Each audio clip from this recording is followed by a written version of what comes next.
आज है 11 अप्रैल 2024 दिन गुरुवार। Welcome back to clean news UP. चलिए देखते हैं उत्तर प्रदेश की 25 फटाफट बड़ी खबरों को।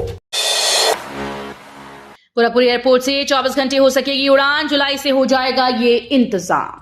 गोरखपुर एयरपोर्ट पर सुविधाओं के विस्तार के क्रम में very high frequency omni range Doppler radar का एंटीना स्थापित हो गया है। जुलाई से ये पूरी तरह से एक्टिवेट हो जाएगा। इसके एक्टिवेट होते ही गोरखपुर एयरपोर्ट से 24 घंटे विमान उड़ सकेंगे। साथ ही एयरपोर्ट को आवंटित हुए पूरे 42 एकड़ जमीन का उपयोग भी हो सकेगा। वंदे भारत के लिए मानीराम में बनेगा नया कोचिंग डिपो, ये होंगी सुविधाएं। वंदे भारत ट्रेन की मरम्मत और धुलाई के लिए मानीराम में नया कोचिंग डिपो बनेगा। रेल प्रशासन ने जमीन चिन्हित कर ली है और इसके लिए सर्वे करा लिया गया।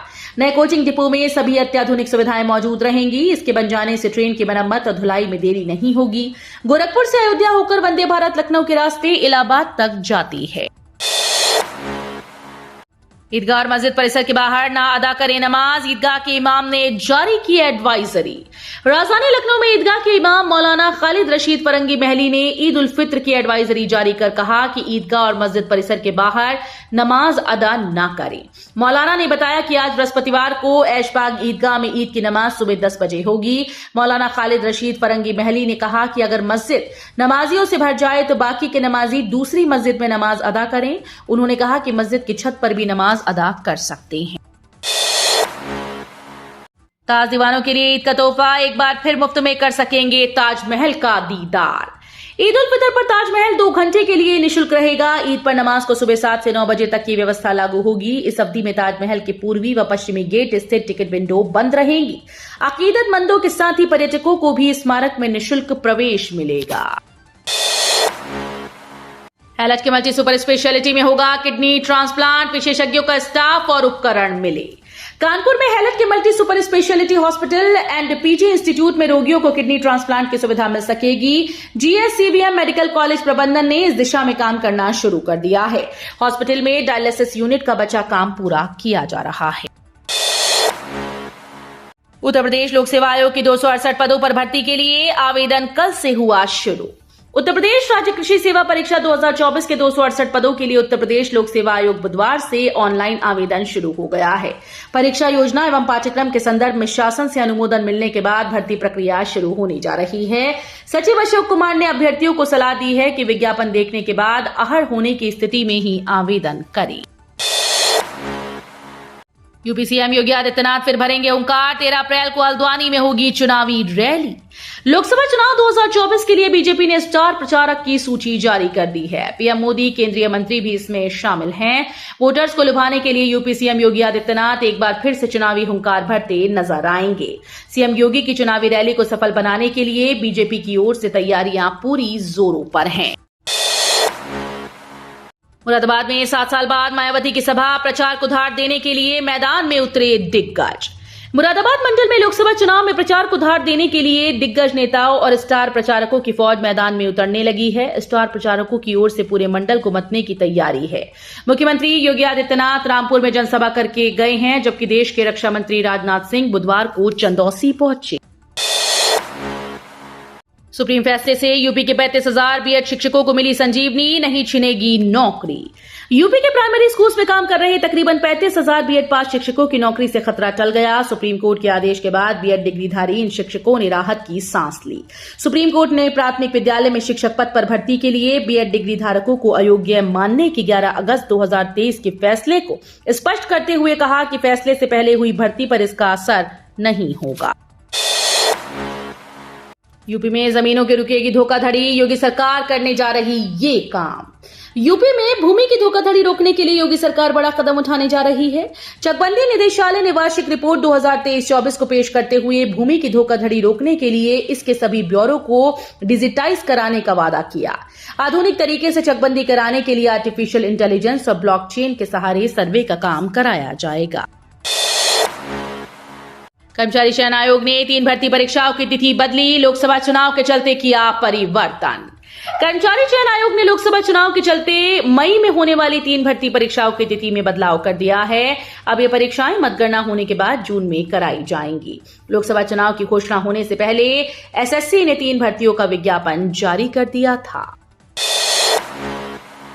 गाजीपुर मैनपुरी समेत 7 सीटों पर भाजपा प्रत्याशी घोषित। कैसरगंज सीट पर ब्रजभूषण के टिकट पर सस्पेंस बरकरार।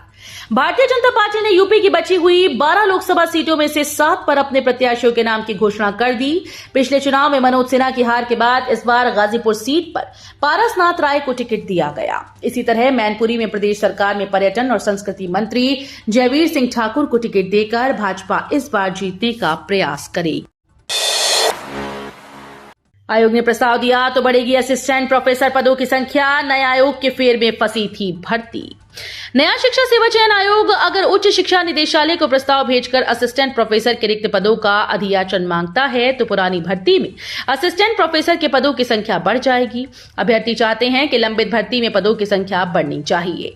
उत्तर प्रदेश उच्चतर शिक्षा सेवा चयन आयोग ने विज्ञापन संख्या 51 के तहत अशासकीय सहायता प्राप्त महाविद्यालयों में असिस्टेंट प्रोफेसर के पदों पर भर्ती के लिए वर्ष 2022 में विज्ञापन जारी किया था।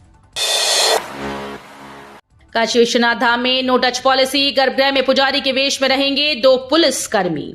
वाराणसी के पुलिस आयुक्त मोहित अग्रवाल ने श्री काशी विश्वनाथ धाम की सुरक्षा व्यवस्था का जायजा लिया। उन्होंने डीसीपी सुरक्षा सूर्यकांत त्रिपाठी को कहा कि विश्वनाथ धाम में आने वाले श्रद्धालुओं का सुगम दर्शन पुलिसकर्मियों की शीर्ष प्राथमिकता में शामिल हो।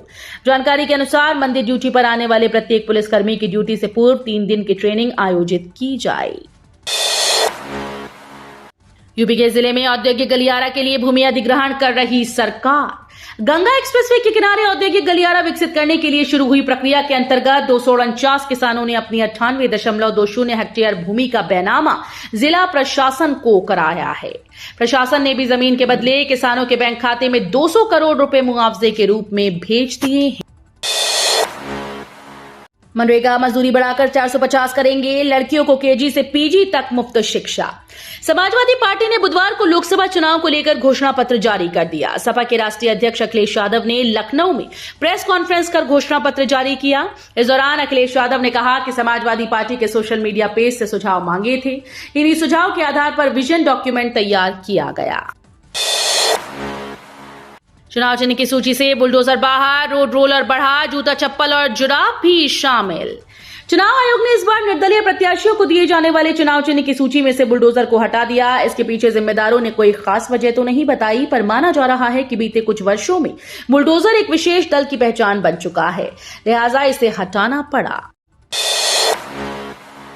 वाराणसी के नए जिला जज होंगे संजीव पांडे। अधिवक्ताओं ने कहा अब ज्ञानवापी समेत सभी मसलों पर होगी सुनवाई।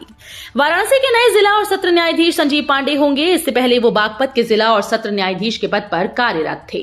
नए जिला जज की नियुक्ति पर वाराणसी के सिविल कोर्ट के अधिवक्ताओं ने खुशी जाहिर की। अधिवक्ताओं का कहना है कि अब ज्ञानवापी सहित अन्य महत्वपूर्ण मसलों की सुनवाई के साथ ही अब तक बाधित न्यायिक व प्रशासनिक कार्यों को भी गति मिलेगी। चंद्रयान 4 को लेकर इसरो चीफ ने दिया बड़ा अपडेट। सोमनाथ बोले पीएम मोदी ने सेट किया टारगेट। भारतीय अंतरिक्ष अनुसंधान संगठन इसरो के प्रमुख एस सोमनाथ ने चंद्रयान 4 को लेकर बड़ा अपडेट दिया।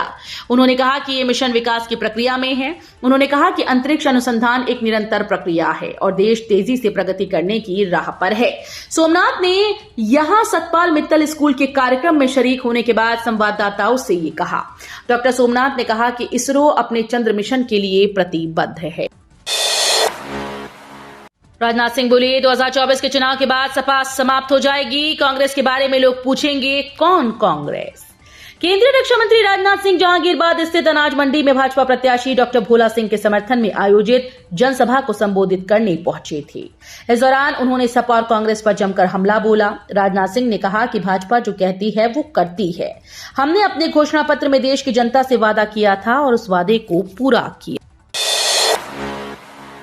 3 दिनों तक यूपी में होगी झमाझम बारिश। बढ़ती गर्मी के बीच आई खुशखबरी।